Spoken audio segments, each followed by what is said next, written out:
So hello students, welcome to next class.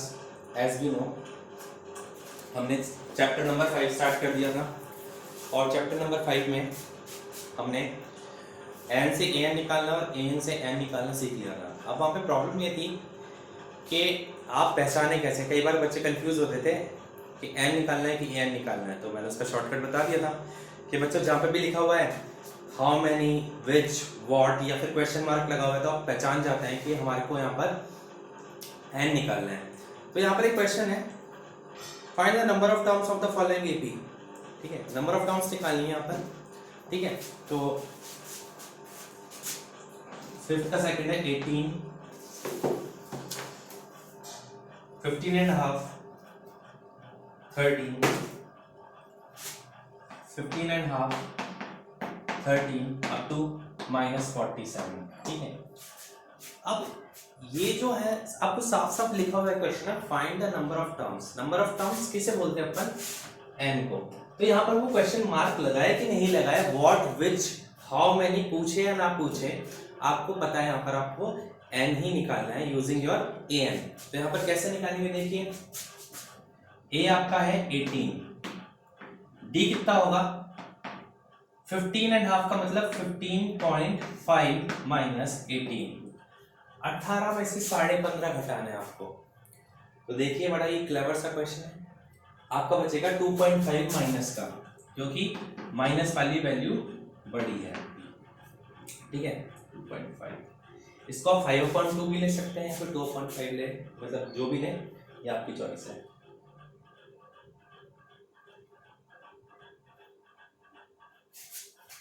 अब A N है आपका -47, so a plus n minus 1d is equals to -47। ठीक है, what is your a? a इज 18 plus n minus 1, d कितना है आपका -2.5 is equals to -47, n minus 1 is equals to -47। यहाँ से 18 उठ के जाएगा, माइनस का 18 हो जाएगा, अपॉन में माइनस का 2.5 आ जाएगा। ठीक है, so n minus 1 is equals to -47 और माइनस का 18 अपने पास हो जाएगा 57, 67 में से 2 गया तो 65, माइनस का 65 अपॉन 2.5। अब देखिए माइनस से माइनस कैंसिल हो जाएगा। अब यहाँ पे जो पॉइंट है इसको आप हटाइए, यहाँ पर एक जीरो बढ़ा दीजिए। ठीक है, आपने जैसे यहाँ पे जीरो बढ़ा है, 25 को डिवाइड कीजिए 650, 650 को डिवाइड कीजिए 25 से, so we will have around 4, 8, 12, 24, 25, 26,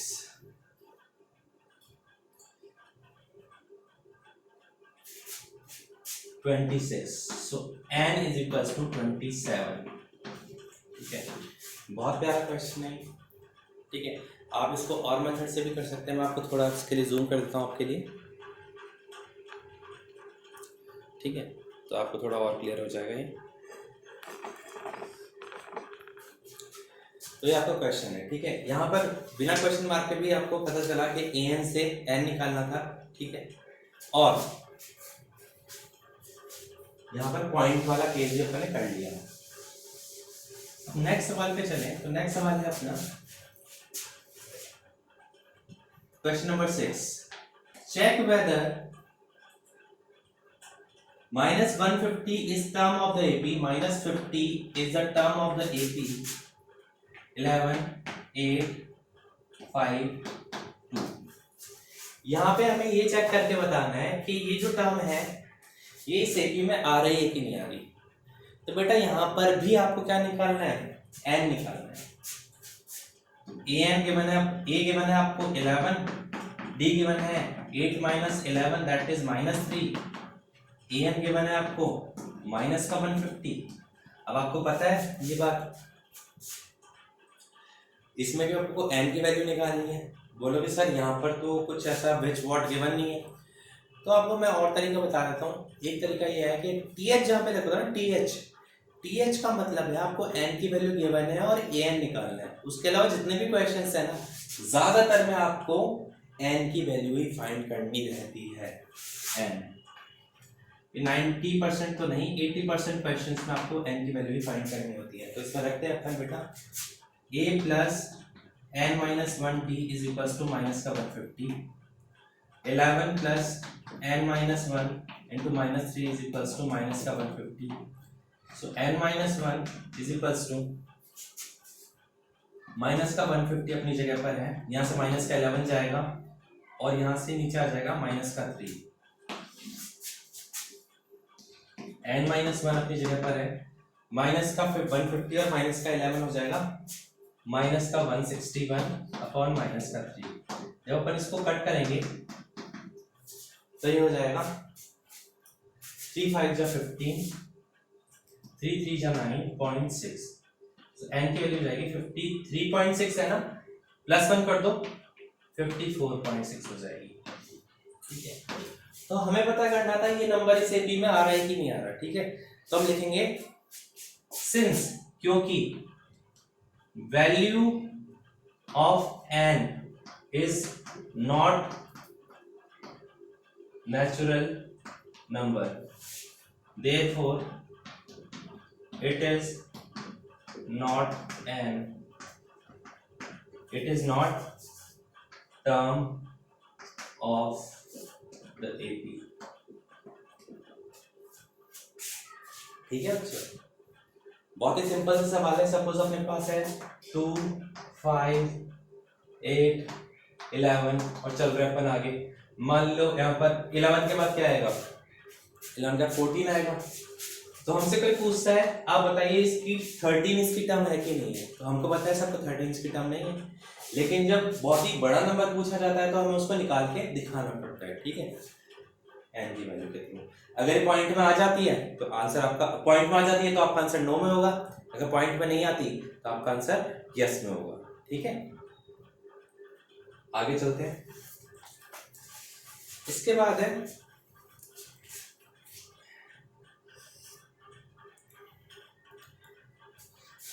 if third term of AP is 9 and ninth term is 4 and minus 8। Okay, ये वाला क्वेश्चन मैंने आपको बताया था कि मैं आपको करवाऊंगा।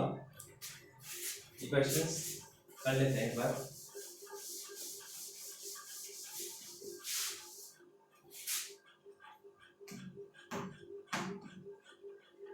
आपके पास है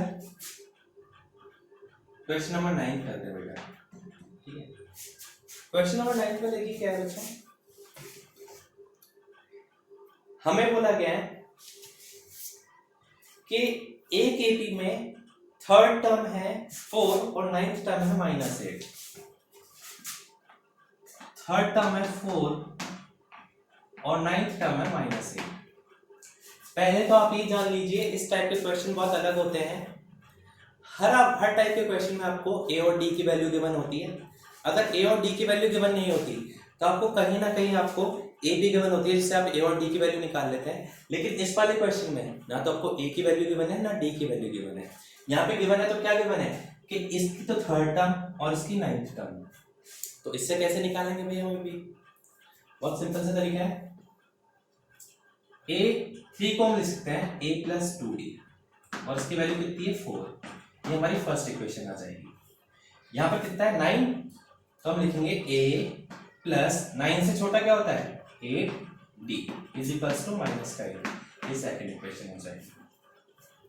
ये तरीका वैसे तो मैं आपको क्लास में बता चुका, लेकिन फिर भी आपको ये बहुत इंपॉर्टेंट है, इसको थोड़ा ध्यान से देखिएगा। अब आपको नीचे वाले इक्वेशन के साइन चेंज करना है, प्लस से माइनस, प्लस से माइनस, माइनस से प्लस। a से a कट गया, 2 और माइनस का 8, माइनस का 6d is equals two plus का 4 और प्लस का 8, प्लस का 12, सो d हो जाएगा 12 अपॉन -6, d की वैल्यू हो जाएगी माइनस का 2। d की वैल्यू आ गई आपके पास। अब इसको रखो पुट इन इक्वेशन फर्स्ट। इसको आप इक्वेशन फर्स्ट में रख दीजिए। आप चाहे तो इक्वेशन सेकंड में भी रख सकते हैं इस वैल्यू को, it's all up to your choice. So a की जगह a रहेगा, प्लस की जगह प्लस रहेगा, 2 की जगह 2 रहेगा, यहाँ पर -2 है, डी की जगह -2 रख देंगे। सो इज इक्वल्स टू में क्या आ जाएगा आपके पास 4। सो a -4 इज इक्वल्स टू 4। 2 2 जा 4 होता है, ठीक है। सो +2 एंड -2 -4, -4 इधर जाएगा तो क्या हो जाएगा 4 + 4, a की वैल्यू कितनी आ गई आपके पास 8। तो बच्चों ये बहुत ही इंपॉर्टेंट चीज है, मैं आपको बताना चाहूंगा। जब भी आपके पास दो इक्वेशंस बनेंगी, इस टाइप के क्वेश्चन आएंगे, ना तो वो a की वैल्यू गिवन होगी, ना आपके पास d की वैल्यू गिवन होगी। आपको पहले टर्म से एक इक्वेशन बनानी है, दूसरे टर्म से एक इक्वेशन बनानी है, साइन चेंज करने हैं, डी की वैल्यू हमेशा पहले आएगी, उसके बाद डी की वैल्यू को आपको कोई सी भी एक इक्वेशन में रख देना है, उसके बाद आपके पास आएगी ए की वैल्यू, जो कि आप यहाँ पे देख सकते हैं। अब इसके बाद मैं सवाल एक बार फिर से पढ़ता हूँ। लास्ट में आपसे पूछा गया है which term of AP is 0। अब एक नॉर्मल एपी की तरह सवाल पूछ रहा है विच टर्म, मतलब हमें एन निकालना है, विच टर्म इज 0। तो हमें एन दिया हुआ है, एन कितना दिया हुआ है 0 रखना है। सो a plus n minus 1 d is equals to 0. So 8 plus n minus 1 into d कितना है आपका -2 is equals to 0। तो आपको बता दूं 0 में कोई भी चीज प्लस या माइनस करता हूं उसका इफेक्ट नहीं पड़ता, ये +8 उधर जाके -8 हो जाएगा directly. So n minus 1 is equals to -8 upon -2, minus से माइनस कट गया। सो n minus 1 is equals to 4। So n is equals to ये -1 उधर जाके क्या हो जाएगा 5। इसमें कुछ समझाने वाली बात आपको नहीं है।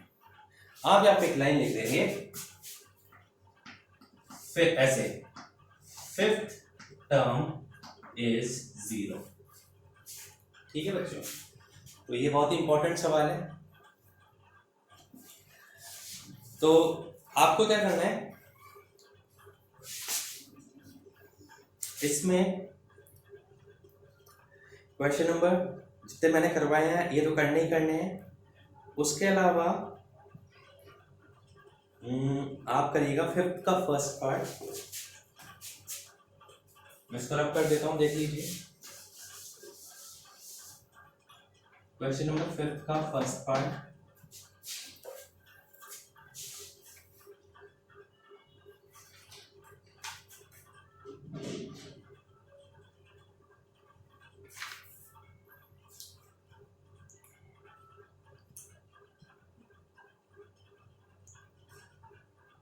Example number 5,